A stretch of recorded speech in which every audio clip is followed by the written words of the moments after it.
Hey everyone, welcome this पल बी let's talk about Gauhar Khan's husband, जिसका थोड़ा एक क्रास बिहेवियर देखने मिला, जहाँ पे वो अपनी वाइफ के एक्स बॉयफ्रेंड के साथ ये मजाक कर रहा था कि कैसे उसे उसकी वाली ही हमेशा पसंद आती। अब ये अलायंस शो के अंदर हुआ था। यहाँ पे कुशाल टंडन भी एंड जैद दरबार भी है। गौहर जो है she is married to Zaid and उनके बच्चे भी है। एंड कुशाल टंडन जो है उसके साथ गौहर का बहुत साल पहले एक रिलेशनशिप था, तो वो एक्स बॉयफ्रेंड है। अब ये शो में दोनों एज कंटेस्टेंट्स जाने वाले हैं। उसी पॉइंट पे ऑडियंस में एक इंटरेस्ट आ गया था कि ये लोग एक दूसरे के साथ क्या कॉर्डियल रहेंगे कि नहीं। अभी शो पे जितना देखने मिला है एक फ्रेंडशिप देखने मिल रही है। एंड जैद का ऐसा नेचर नहीं लग रहा कि वो झगड़ा वगैरह करेगा, वेराज कुशाल टंडन का नेचर ऐसा लग रहा है शो पे दैट वो अननेसेसरी वे से फाइट्स पिक करेगा। एक ईगो देखने मिल रहा है कुशाल के अंदर दैट वो लीड करना चाहता है एंड ही वांट्स कि लोग उसको फॉलो करें। And it is highly possible कि कभी अगर जैद एंड उसके बीच में झगड़ा होगा तो सर्टेन ऐसी चीजें बोली जाएगी जो डर्टी हो सकती है। एंड मे बी इसी वजह से जैद ने ये सेंसिबल डिसीजन लिया रहेगा not to confront Kushal. And इस पॉइंट तक ये गेम में कुछ ऐसा प्रॉब्लम हुआ नहीं, बट रिसेंटली हुआ क्या कि जैद एंड खुशाल दोनों साथ में जिम कर रहे थे। वहाँ पे दूसरे लोग भी थे, मिनी, अरसलान वगैरह। एंड खुशाल ये बोलता है कि जैद ने कल कुछ अच्छा जोक मारा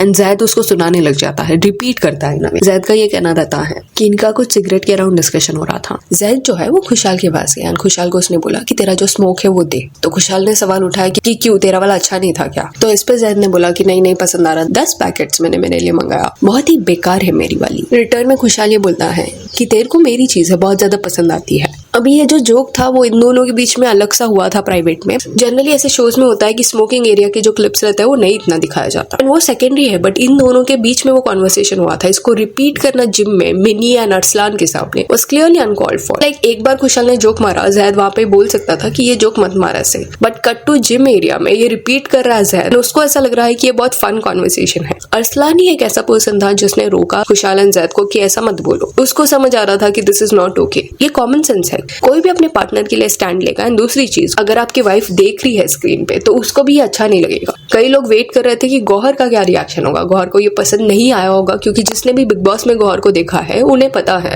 कि गौहर का ऐसी चीजों में एक फर्म स्टैंड रहता है। तो गौहर ने एक स्टोरी डाला जिसमें लिखा था, the more secure you are the less you take offence, not every ignorant thing needs a knee jerk reaction, only the wise know to do better, proud of you Zaid Darbar. अब ये स्टोरी से clear करी है गौहर कि उसको जैद के reaction से कोई प्रॉब्लम नहीं है, but it seems as if कि वो इनडायरेक्टली बोल रही है कि अगर कोई इग्नोरेंट हो रहा है, जैसे कि खुशाल इग्नोरेंट जोक मार रहा है, तो हर बार आपको ऐसे रिएक्शन देने की जरूरत नहीं है। और वाइस पर्सन ऐसा ही करता है। तो अग्रीड, चलो आई अंडरस्टैंड दिस कि जैद ऐसे पोजीशन पे है जहाँ पे वो शायद खुशाल को इसलिए कन्फ्रंट नहीं करना चाहता कि व्हाट इफ झगड़े के दौरान खुशाल जो है वो गौहर को ड्रैग करेगा एंड जैद को ये बिल्कुल प्रॉपर नहीं लगेगा। मे बी इस वजह से ही इज नॉट कन्फ्रंटिंग है। बट ये जोक को रिपीट करना, जबकि जिम में जैद भी अरसलान जैसा स्टैंड ले सकता था कि खुशाल मत करो, वो ज्यादा वाइज लगता। Performance with zero insecurities #game play. तो ये स्टोरीज देखने के बाद लोगों का रिएक्शन ये था कि जो गौहर को उन्होंने बिग बॉस में देखा है वो दिखाता है कि गौहर ऐसी चीजों को बिल्कुल एंटरटेन नहीं करेगी, ऐसे जोक्स को शट डाउन करेगी। बट ऑब्वियसली इस पॉइंट पे जैद शो के अंदर है तो वो बाहर से कॉल आउट नहीं करेगी, उसके अगेंस्ट कुछ चीजें नहीं बोलेगी। एंड मे बी इसी रीजन से वो ये चीज को लेट गो करी है। But clearly this is not okay. एक तरफ जैद ने स्टैंड नहीं लिया, दूसरी तरफ खुशाल को जो ये लगता है कि ऐसे जोक मार सकते हैं, क्या उसको ये रियलाइजेशन नहीं है कि गौहर किसकी वाइफ है?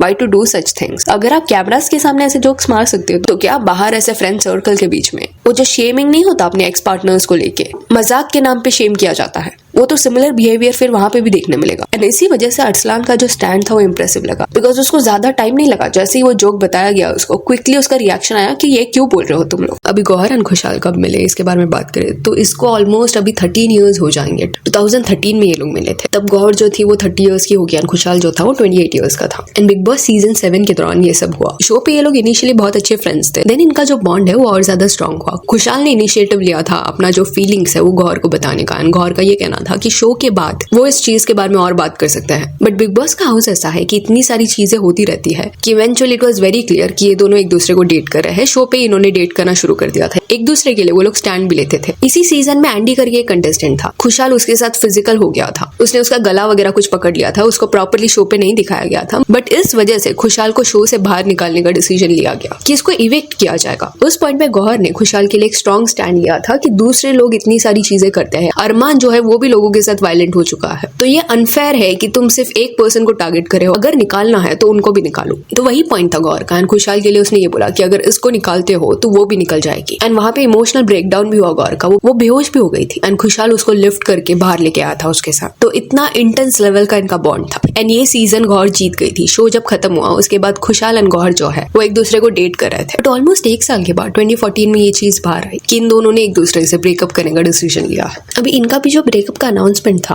वो खुशहाल ने किया था। डायरेक्टली उसने सोशल मीडिया पे ये डाल दिया कि गौहर एक वंडरफुल पर्सन है बट वो लोग अभी साथ में नहीं है। एंड गौहर का कुछ स्टेटमेंट देखने नहीं मिला था। बहुत वक्त बाद उसने कंफर्म किया था कि सेपरेशन हो गया है। फिर अभी 6 इयर्स पहले 2020 में गौहर जो है वो जैद से मिली। एक्चुअली जैद जो है उसने रीच आउट किया था गौहर को। जैद का ये कहना था कि उसने कहीं पे तो गौहर को देखा था एंड वो मेस्मराइज्ड हो गया था उससे, जिसके बाद उसने गौहर को इंस्टाग्राम पे मैसेज किया। एंड 20 दिन तक कुछ वो लोग कॉन्स्टेंटली बात कर रहे थे। गौहर तभी पुणे में थी बट जैसे ही वो रिटर्न आई उसके बाद ये दोनों मिले, जहां से इनका जो रिलेशनशिप है वो शुरू हुआ। अभी कुछ लोगों का ये कहना है कि जैद उस पॉइंट पे ऑलरेडी किसी और को डेट करा था बट गौहर के लिए ही बिट्रेड हो। एंड 1 महीने के अंदर, मिलने के 1 महीने के अंदर जैद ने प्रपोज कर लिया था गौहर को, जिसके बाद नवंबर 2020 में इन्होंने एंगेजमेंट कर लिया एंड फिर दिसंबर आते आते शादी कर ली। एंड रूमर्स ये भी है कि आशना हेगड़े जो है वो भी एक पॉइंट पे जैद को डेट करी थी। और ये 2020 की बात नहीं है, उसके ऊपर चीट नहीं किया गया। बट आशना जो है वो कई सारे स्टोरी टाइम वीडियोस बनाती है। एंड ऐसे एक स्टोरी टाइम के दौरान वो अपने एक्स बॉयफ्रेंड के बारे में बात करी थी, जहाँ पे उसका ये बताना था कि उसका जो एक्स बॉयफ्रेंड था वो रिलेशनशिप था वो बहुत ज्यादा टॉक्सिक था। अभी वहाँ पे जैद का नाम नहीं लिया गया था बट जो टाइमलाइन दिया गया था उससे ऐसा लग रहा था कि उस पॉइंट पे वो जैद को डेट करी थी। एंड इस पॉइंट पे जो अलायंस देख के लोग बोल रहे हैं कि जैद जो है वो काम पर्सनैलिटी है, उसका गुस्सा वगैरह उसको नहीं आता, तो इस वजह से उसने कुछ ऐसा उल्टा बोला नहीं होगा। बट ऐसा नहीं है। अगर आप देखोगे जैद दरबार के ऊपर एक केस है जहाँ पे वो अपने फादर के साथ एक पर्सन को मारने गया था और वो जो सामने वाला पर्सन है उसकी कोई गलती नहीं थी। एक्चुअली उसके जो भी ड्यूज है वो जैद के फादर इस्माइल दरबार ने क्लियर नहीं किए थे। कोई तो म्यूजिक के ऊपर ये लोग साथ में काम कर रहे थे एंड जो उसका पेमेंट वो ये लोग दे ही नहीं रहे थे। इंस्टेड इस पर्सन को पार्किंग लॉट में मिलने के लिए बुलाया एंड जैद एंड इस्माइल दरबार ने उसको मारा। तो गलत स्टैंड जैद पास्ट में ले चुका है बट यहाँ पे सही स्टैंड वो लेते हुए नहीं दिखाई दे रहा, विच इज क्लियरली डिसअपॉइंट।